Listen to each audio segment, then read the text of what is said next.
Democratic Republic of Congo.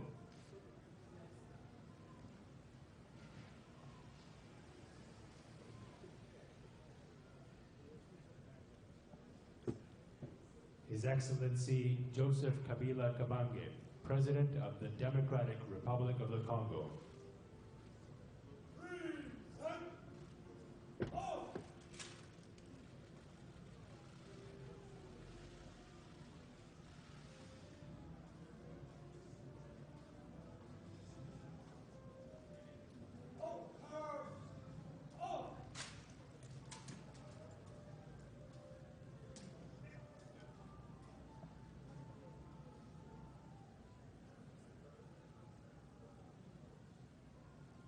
Bonsoir et merci de demeurer fidèle à cette édition d'actualité. Bienvenue dans ce journal. Nous allons commencer par la Commission électorale nationale indépendante. Comme prévu, la CENI, Commission électorale nationale indépendante, a procédé ce jeudi au lancement d'un appel d'offres international pour l'achat des kits électoraux et autres matériels importants.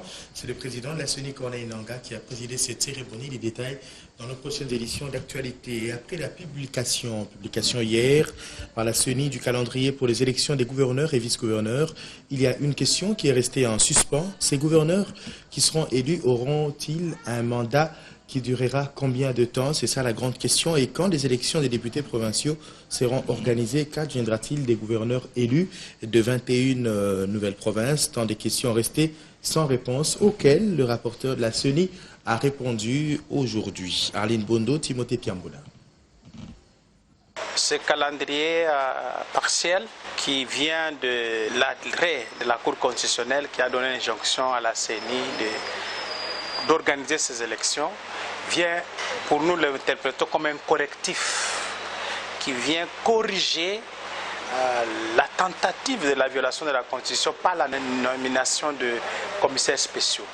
Donc ce calendrier vient corriger et nous remet sur les textes légaux de la République, où on doit voir les gouverneurs à la tête des provinces.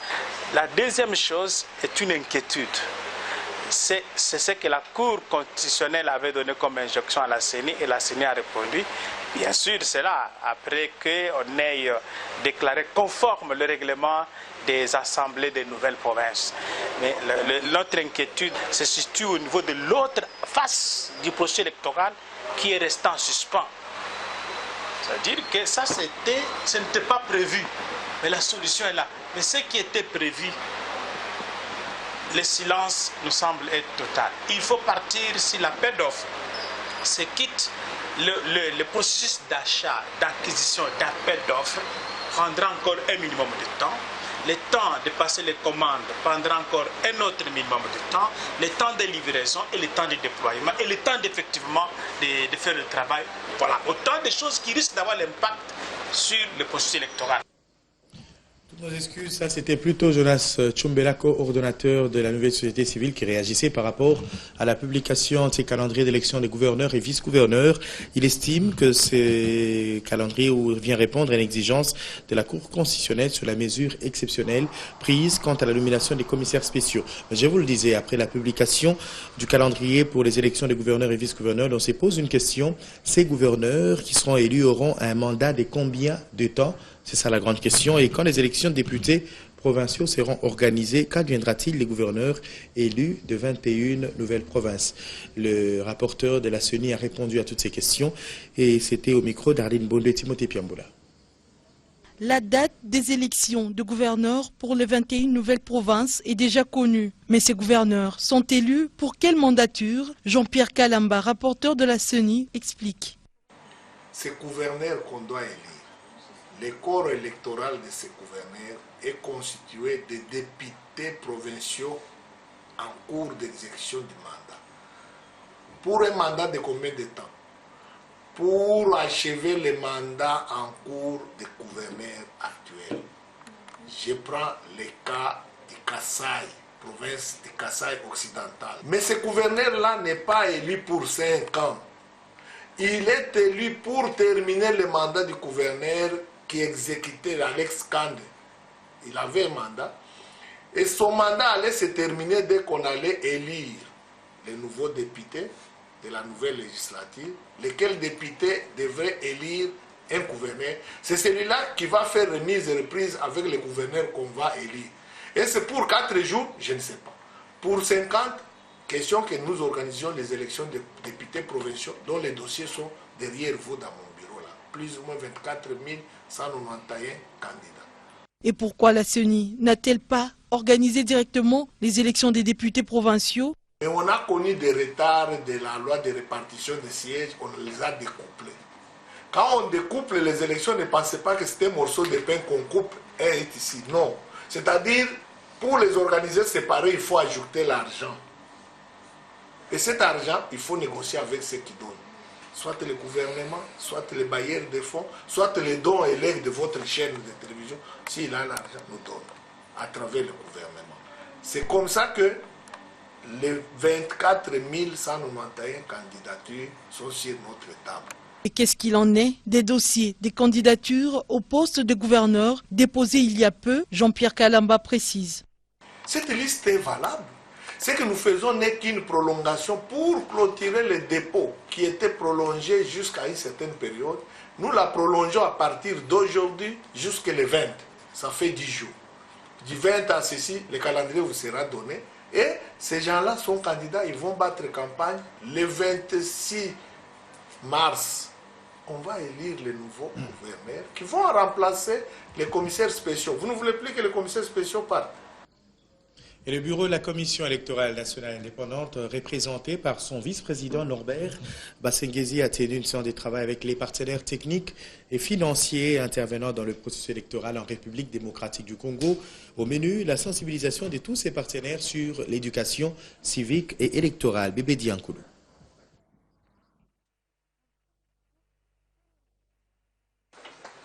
La réussite du processus électoral en RDC, afin d'avoir des élections libres, crédibles et apaisées, est l'affaire de tous. C'est ce qui justifie cette importante rencontre entre les bureaux de la CENI, représentés ici par son vice-président Norbert Bassenghezi et tous ses partenaires techniques ainsi que financiers. Ces derniers ont été sensibilisés sur la question de l'éducation civique et électorale en RDC.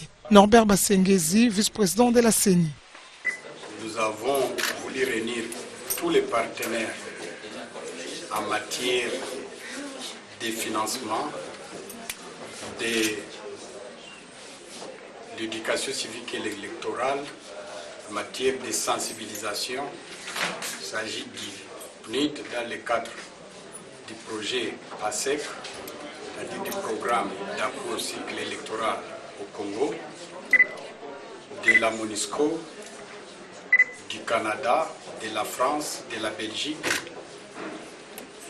des États-Unis d'Amérique, de NDI et beaucoup d'autres. Parce que en 2005, si nous avons réussi à déployer le matériel, si nous avons réussi à imprimer tout le matériel de sensibilisation, si nous avons réussi à faire passer les messages, nous l'avons fait avec eux. Notez que la CENI entend par cet échange fructueux relatif aux devoirs civiques voir ses partenaires faire large écho sur le processus électoral en RDC, notamment sur la révision du fichier électoral auprès de toutes les couches de population. Luanda, la capitale de la République angolaise, abrite depuis le 8 février dernier les travaux de la 8e session ordinaire du sommet des dirigeants de la CIRGL. Ce sont des travaux ministériels qui s'y déroulent au centre des échanges des chefs de la diplomatie de la région CIRGL, l'évaluation de la situation sécuritaire dans les Grands Lacs. Et c'est Raymond Tshibanda, ministre congolais des Affaires étrangères, qui conduit la délégation de la République démocratique du Congo. Elvis Ngwala. En ce sommet de la conférence internationale pour la région de Grands Lacs, il y a une participation active du ministre aux Affaires étrangères et de la coopération internationale, Raymond Tshibanda Ntunga Mulongo. C'est la réunion des ministres à Luanda. Cette rencontre est placée sous le thème « Accélérons la mise en œuvre effective du pacte et de ses protocoles pour une meilleure démocratie et stabilité dans la région des Grands Lacs ». Au centre des discussions des chefs de la diplomatie de la CIRGL, l'examen de la situation sécuritaire dans la région des Grands Lacs, l'adoption du rapport d'activité du secrétaire exécutif sortant, le professeur Ntumba Luaba, et l'adoption du rapport sécuritaire des ministres de la Défense de la CRGL. Les ministres tablent aussi sur l'adoption du rapport des coordonnateurs nationaux et l'analyse des candidatures au poste du nouveau secrétaire exécutif de l'organisation. Pour ce faire, 4 pays sont dans la course. Il s'agit de la Zambie, le Kenya, le Soudan et le Sud-Soudan. Et voici une nouvelle qui a été annoncée jeudi soir. Le sommet de chefs d'État et de gouvernement de la CRGL, qui était prévu pour vendredi 12 février, a été reporté en mars 2016. Bien auparavant, dans une rencontre bilatérale, le chef de la diplomatie congolaise, Raymond Tshibanda, et son homologue angolais, Georges Chikoti, s'étaient entretenus dans le cadre des relations d'amitié et de coopération entre Kinshasa et Luanda. Les deux personnalités ont évoqué aussi les questions de la paix dans la région. Les experts des États membres du comité sous-régional Afrique centrale de l'Association des banques centrales africaines, ABCA en sigle, viennent de se réunir à Kinshasa. C'était du 8 au 10 janvier 2016 sous la présidence du gouverneur de la Banque centrale du Congo, Deogracias Mutombo. Ils ont proposé un délai pour le lancement de la monnaie unique africaine. Papi Waboui. Pendant près de 3 jours, les experts des États membres du comité sous-régional Afrique centrale de l'Association des banques centrales africaines ont évalué les critères de convergence en vue de proposer un délai pour le lancement de la monnaie unique africaine et de la banque commune. Sous la présidence de Deogracias Mutombo, gouverneur de la Banque centrale du Congo, la réunion de Kinshasa a permis aux délégués de se situer par rapport aux critères de convergence et de discussion